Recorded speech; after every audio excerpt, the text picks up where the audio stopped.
Welcome back, guys, to another video, and in this video I'm going to be going over the importance of spacing out particular workouts in your routine to make sure you get the most optimum effect per specific workout for you. So if I'm doing legs, why I should save legs for one specific day, save back for one specific day, push for one specific day, when to implement cardio training, and certain muscle groups specific that you only train with specific isolation exercises like your neck and your rear delt. So without further ado, let's get into the video.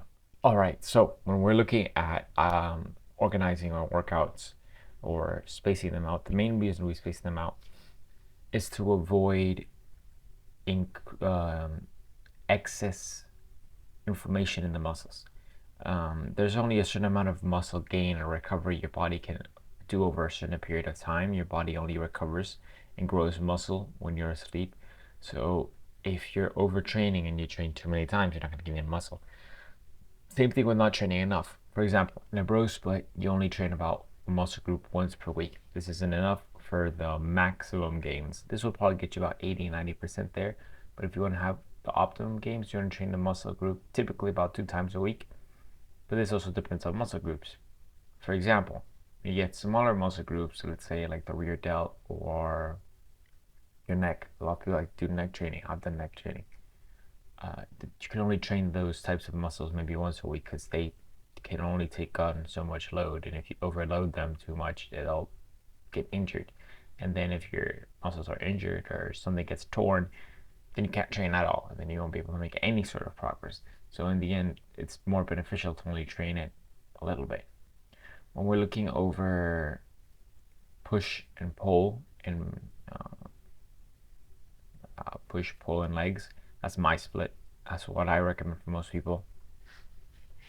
Yeah, it's more optimal when compared to doing like a bro split where you train a different muscle group every day, because you are training with different muscle groups every day, but you're doing more like training a whole segment of your body once. For example, push targets your chest, um, forward shoulder pushing muscles, so you get like side delt, front delt, you get your tricep, a little bit of bicep, and it gets you a nice good group of muscles all in one day that you train twice a week. So you do 2 push days in a week, and then you do the same thing with pull, and then you get your back muscles, your lats, your rear delts, your brachioradialis on your forearm. You get to train a lot of things on back day, and then you train with your legs. Leg day, you train your quads, hamstrings, calves, tibias. You train a lot of the different leg muscles, and this gets pretty much all the main core aesthetic appealing muscles in the body. Abs you could train in between, so that's like your main rotation, and then you just do abs every 2 days. So it doesn't matter if it's a leg day or if it's a back day or if it's push day. You'll train your abs just every 2 days, independent of whatever workout you're doing specifically that day. And the reason I recommend you do that is because if you don't train abs, they're not going to grow, and abs are really one of the most aesthetically appealing muscle groups to train. But if you train them independently and you just go and kill your abs, then your abs will grow because you're putting too much strain on them. So you need to properly organize yourself to only train them to a point where they'll have enough time to recover and improve, get better, so you don't have to worry about that. Another thing I also recommend is when we're going through the workout routine, which I didn't preface in the beginning, is that you also should include some sort of stretching routine in your workouts. I always make sure that I stretch at least once a day. So I either stretch independently in the morning, or I stretch independent of my workout, or I stretch after my workout or before my workout in the afternoon. Sometimes I work out in the morning, but that's rare nowadays. But when I really typically work out in the afternoon, that's when I have to decide, oh, I'm gonna work out, I'm gonna stretch beginning, or I'm gonna stretch at the end. No matter what, I have to stretch. And personally, I like stretching. It's easier for me to do it like that. Some people need it to be more structured and they have to have it in the morning, or they have to have it at the end of their workout.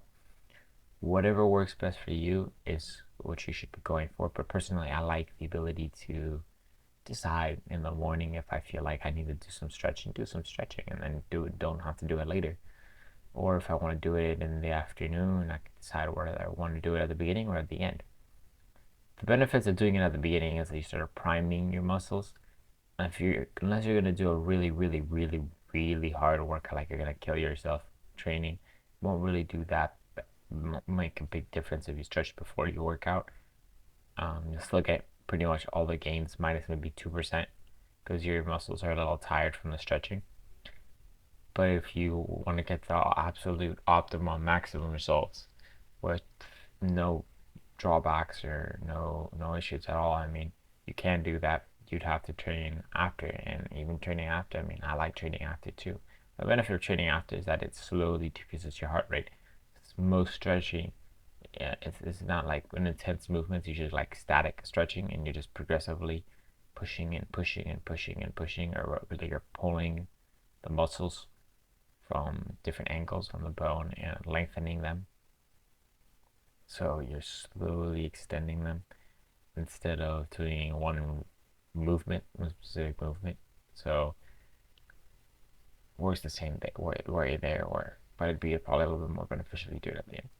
When you're doing cardio, I typically recommend you separate it from your workouts about 2 to 3 hours minimum, since cardio can have an opposite effect, like it can have an interfering effect with the development of muscle, because muscle, your body, the stimulus doesn't respond well when the same stimulus from cardiovascular training is activated at a similar time frame. So that's why I always recommend to give some space between cardiovascular training and muscular training throughout the day if you're going to do it on the same day. If not, you could just do it on a different day, or like a Sunday where you don't do muscular training. Although I really wouldn't recommend that. I'd probably just find a part of the day where I haven't trained that much, 2 or 3 hours, just go for a quick run or something, and then, or just do a bunch of steps. You're not really having one quick, not like a run, like a 30-minute run. But if you walk, let's say 3 hours on your walking treadmill, perfectly fine if you train right after. Well, it'd be hard if you have legs right after, since walk too much. But it won't have so much of an effect against your muscular training if you do it like that. But yeah, that's pretty much it for today, guys. I hope you like this video, and let me know what you guys want to see next. Please leave a like, comment, subscribe. Let me know if you like these videos, because I was doing a lot of reaction type videos. Those were getting a lot of views, but the last few ones that I posted didn't get that many views. So I don't know if you guys want to keep on seeing these videos, or it's just like I don't want to talk, or if you want to see more videos where I just react to different content that I'm looking at. So yeah, without further ado, I'll catch you guys on the next one. Bye bye.